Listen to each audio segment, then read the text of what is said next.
My dear students, Tanuvas கால்நடை மருத்துவ படிப்புகளுக்கான பிடெக் அண்ட் பிவிஎஸ் கோர்சஸ்க்கான ரேங்க் லிஸ்ட் நமக்கு என்ன செஞ்சுட்டாங்க அப்படின்னா வெப்சைட்ல ரிலீஸ் பண்ணிட்டாங்க. ஸோ எல்லாருமே தனுவாஸோட வெப்சைட்டை விசிட் பண்ணி உங்களோட ரேங்க் லிஸ்ட்டை டவுன்லோட் பண்ணிக்கோங்க. இதோட பிடிஎஃப் ஃபைலோட லிங்க் நம்மளோட டெலிகிராம் சேனல் அண்ட் வாட்ஸ்அப் சேனல்ல நான் கொடுத்துருக்கிறேன், அதையுமே பார்த்துக்கோங்க. ஸோ தனுவாஸோட வெப்சைட்டுக்குள்ள போனீங்க அப்படின்னா உங்களோட ப்ரொவிஷனல் ரேங்க் லிஸ்ட் நம்மளோட கால்நடை மருத்துவ படிப்புக்கு தனியாகவும் பிடெக் கோர்ஸ்க்கு வந்து தனியாகவும் கொடுத்துருக்காங்க. ஸோ அதில் அகாடமிக்ல வால்யூம் 1 அப்படிங்கிறது 200 to 170 கட் ஆஃப் வரைக்கும் உள்ள ஸ்டூடெண்ட்ஸ்க்கு தனி ரேங்க் லிஸ்ட், வால்யூம் 2 வந்து 170 அண்ட் பிலோ கட் ஆஃப் உள்ள ஸ்டூடெண்ட்ஸ்க்கு தனி ரேங்க் லிஸ்ட்டும், ஒகேஷனல்ல வரக்கூடிய ஸ்டூடெண்ட்ஸ்க்கு தனி ரேங்க் லிஸ்ட், 7.5% ரிசர்வேஷன் ஸ்டூடெண்ட்ஸ்க்கு தனியா அகாடமிக் அண்ட் ஒகேஷனல், அதே மாதிரி ஸ்பெஷல் கேட்டகரின்னு எடுத்துட்டோம்னா ex serviceman, differently abled candidate, ஸ்போர்ட்ஸ்ல பாய்ஸ் அண்ட் கேர்ள்ஸ்னு சொல்லி என்ன செஞ்சிருக்காங்க அப்படின்னா தனித்தனியா ரேங்க் லிஸ்ட் வந்து ரிலீஸ் பண்ணிருக்காங்க. அண்ட் இனி உங்களுக்கு ஒரிஜினல் சர்டிபிகேட்ஸை வெரிஃபை பண்ணும்போது ஏதாவது சேஞ்சஸ் இருந்தா இந்த ரேங்க் லிஸ்ட்ல சேஞ்சஸ் வரும் அப்படிங்கிறது என்ன செஞ்சிருக்காங்க அப்படின்னா சொல்லியிருக்காங்க. அண்ட் தனுவாஸோட ரேங்க் லிஸ்ட் மட்டும் தான் இப்போதைக்கு ரிலீஸ் பண்ணிருக்காங்களே தவிர கவுன்சிலிங் ஷெட்யூல் குறித்த எந்த அப்டேட்டும் இது வரைக்கும் நமக்கு வெப்சைட்ல கொடுக்கல. ஸோ எல்லாருமே ரேங்க் லிஸ்ட்ல உங்களோட பேரை பார்த்துக்கோங்க, உங்களோட ரேங்க் எதுல இருக்குது, எத்தனாவது ரேங்க், கம்யூனிட்டி ரேங்க் என்ன, எல்லாமே என்ன செஞ்சுக்கோங்க அப்படின்னா செக் பண்ணிக்கோங்க. கவுன்சிலிங்கான ஷெட்யூல் இன்னும் 1 or 2 டேஸ்ல நம்ம என்ன செய்யலாம் அப்படின்னா அப்டேட்ஸ் வந்து எதிர்பார்க்கலாம்.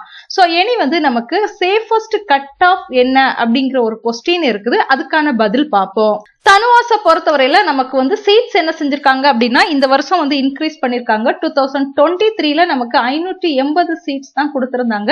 பட் 2024ல 660 சீட்ஸ் வந்து நமக்கு தரதாட்டு என்ன செஞ்சிருக்காங்க அப்படின்னா சொல்லியிருக்காங்க. ஸோ கட் ஆஃபோட ரேஞ்ச், சேஃபஸ்ட் கட் ஆஃப் என்ன அப்படின்னு பார்த்தோம்னா 2023-24 அகாடமிக்கு இருக்கு நமக்கு வந்து லாஸ்டா வந்து 188.5 அப்படிங்கிற கட் ஆஃப் வந்து அலாட் ஆயிருக்குது. இந்த வருஷம் ஒரு 185 வரைக்கும் அலாட் ஆகிறதுக்கான சான்சஸ் இருக்குது. 180க்கு மேல உங்களோட கட் ஆஃப் இருக்குது அப்படின்னா நீங்க வந்து சேஃபஸ்ட் சோன்ல இருக்கிறீங்க அப்படிங்கிறது அர்த்தம். ஸோ மை டியர் ஸ்டூடெண்ட்ஸ், தனுவாஸ்ல உங்களுக்கு ஒரு வெட்டினரி கவுன்சிலிங்ல நீங்க பார்ட்டிசிபேட் பண்ணி உங்களுக்கு இந்த 7 காலேஜ்லயும் உங்களுக்கு இந்த 660 சீட்டுக்குள்ள நீங்க வரணும் அப்படின்னா உங்களோட கட் ஆஃப் வந்து ஒரு 180க்கு மேல 180க்கு மேல இருக்குது அப்படின்னா நீங்க சேஃபர் சைட்ல இருக்கிறீங்க அப்படிங்கிறது அர்த்தம். எனிவே உங்களை கவுன்சிலிங்க்கு நீங்க எந்த கட் ஆஃப்ல இருந்தாலுமே ஒருவேளை சப்போஸ் 175, 179, 182, 180 இந்த ரேஞ்சில் உங்களோட கட் ஆஃப் இருந்தாலும் கவுன்சிலிங்க்கு உங்களை கால் ஃபார் பண்ணாங்க அப்படின்னா கண்டிப்பா என்ன செய்யுங்க அப்படின்னா கவுன்சிலிங் வந்து அட்டென்ட் பண்ணுங்க. Paramedical degree courses and pharma டிக்கான அப்டேட், நமக்கான ரேங்க் லிஸ்ட் இன்னும் ரிலீஸ் ஆகல.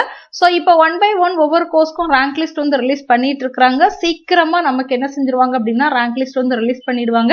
நாளைக்கு 8ஆம் தேதியோட MBBS BDS ஓட ஆன்லைன் அப்ளிகேஷன் வந்து க்ளோஸ் ஆகுது. அதுக்கப்புறமா நமக்கான ரேங்க் லிஸ்ட்டை நம்ம என்ன செய்யலாம் அப்படின்னா எதிர்பார்க்கலாம். ஸோ ஃபார்மா டியா இருந்தாலும் பாராமெடிக்கல் டிகிரி கோர்சஸா இருந்தாலும் ஒரே டைம்ல தான் நமக்கு என்ன செய்வாங்க அப்படின்னா ரேங்க் லிஸ்ட் வந்து ரிலீஸ் பண்ணுவாங்க. GNM ஆஃப் நர்சிங் பொறுத்தவரையில 12ஆம் தேதி வரை அப்ளிகேஷன் சப்மிட் பண்றதுக்கு டேட்ஸ் இருக்குது. ஸோ அப்ளிகேஷன் சப்மிட் பண்ணாத ஸ்டூடெண்ட்ஸ் என்ன செஞ்சிருங்க அப்படின்னா அப்ளிகேஷன் வந்து சப்மிட் பண்ணிடுங்க. தொடர்ந்து சேனல் ஃபாலோ பண்ணுங்க. இந்த தனுவாஸோட கட் ஆஃப் எந்த ரேஞ்சில் இருக்கும் அப்படிங்கிற அந்த ஃபைல அந்த வீடியோவை நான் எண்டு கார்ட்ல கனெக்ட் பண்ணிருக்கிறேன், தேவைன்னா பார்த்துக்கோங்க. Thank you.